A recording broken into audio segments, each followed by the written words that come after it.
সুবাসকাশের দুলুনি শিশির ভেজা হাওয়া বার্তা বহন করে শরতের। আর শরৎ মানেই আগমনীর সুর, মা আসছেন ঘরে। হাতে গোনা কয়েকটা দিন পরেই উমা আসবে ঘরে, তাই ঘরের মেয়েকে বরণে বাঙালিরা উদ্গ্রীব হয়ে আছে। চারিদিকে সাজো সাজো রব। বাঁকুড়া জেলার প্রতিটি পুজো কমিটির প্রস্তুতি পর্ব তুঙ্গে। বাঁকুড়া রবীন্দ্রসরণী দুর্গা পূজা কমিটির এবারের ৭৬তম বর্ষে পদার্পণ করতে চলেছে। তাই জেলাবাসীকে এক ভিন্ন স্বাদের থিম উপহার দিতে চলেছে তারা। পূজা কমিটির সম্পাদক সুদীপ চক্রবর্তী, মুন্না, বাঁকুড়া এক্সপ্রেস টিভির মুখোমুখি হয়ে জানান যে, আমার প্রতি বছরই পূজা কমিটির পক্ষ থেকে বিভিন্ন ধরনের সামাজিক কাজকর্ম করে আসছি। এবারও আমার আগামী ৪ঠা অক্টোবর রক্তদান শিবিরের আয়োজন করেছি।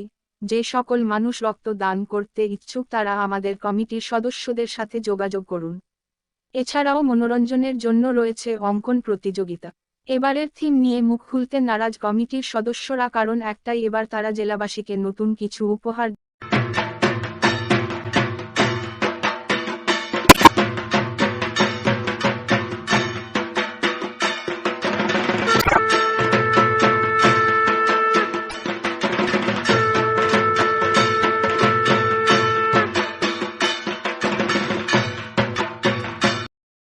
এখন তো বলা যাবে না, মানুষজনকে সারপ্রাইজ দেবো। বাঁকুড়া এরকম থিম হয়েছে আগে, আমার মনে হয় হয়নি এরকম একটা থিম আমরা উপহার দেবো। থিমটা মোটামুটি এবার কিসের উপরে ভিত্তি করে করছেন আর কি? আমরা সমস্ত রকম শুকনো যে ফল আছে সেগুলোর উপরে দিয়ে সেই থিম করা হচ্ছে। সারপ্রাইজ গিফট আছে বাঁকুড়া।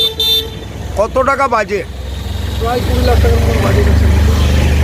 কত বছর ধরে এই পুজো করে আসছেন আপনারা? আমাদের এটা ৭৬তম, 76। কি নাম আপনার? সুদীপ চক্রবর্তী।